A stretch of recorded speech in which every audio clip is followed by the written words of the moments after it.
Here's a little tip that'll work really well if you are playing with another guitar player, or you're in a band where there is a lot of instruments, like there's a keyboard player, a second guitar player, there's a bass player, there's all this stuff.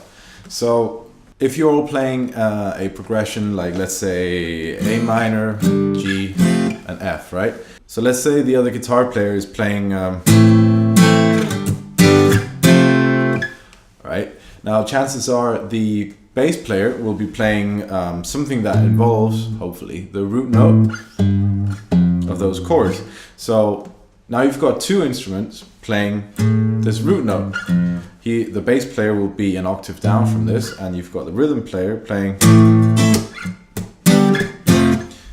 Alright, so if there's a piano player, then chances are he or she might also take care of this root note in the chord as well.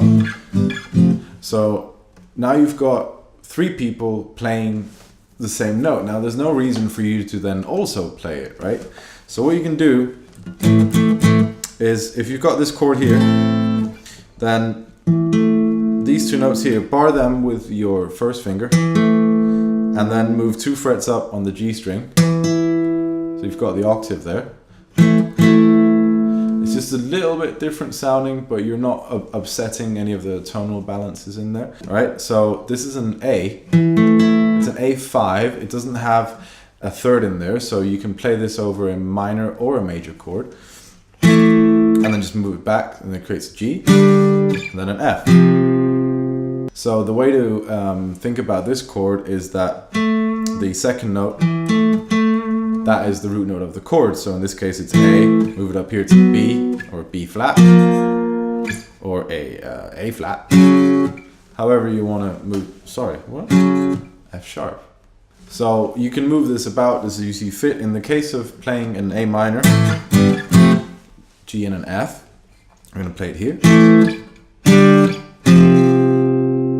Okay, so it just creates like a little different color on top of it without upsetting any of the major or minor chords. So you can move it freely about to whatever you want. If you want to play something that represents the major or the minor, I would recommend simply just like just play the whole chord, but don't hit the lower strings on it, right? So you just go.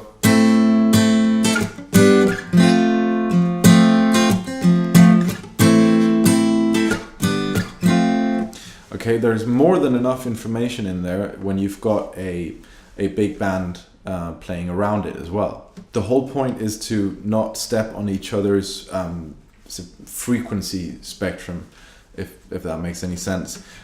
So if you've already got one guitar playing this, there's no reason for you to also play that, because it'll just end up sounding a bit muddy, and then you start turning up your guitar amp, and then the drummer starts playing louder. Aaron, I'm talking to you. And then it just becomes a mess, okay? So if you're playing something else, you can keep a respectable volume between you, and everyone can still be heard, and all of a sudden you're making music.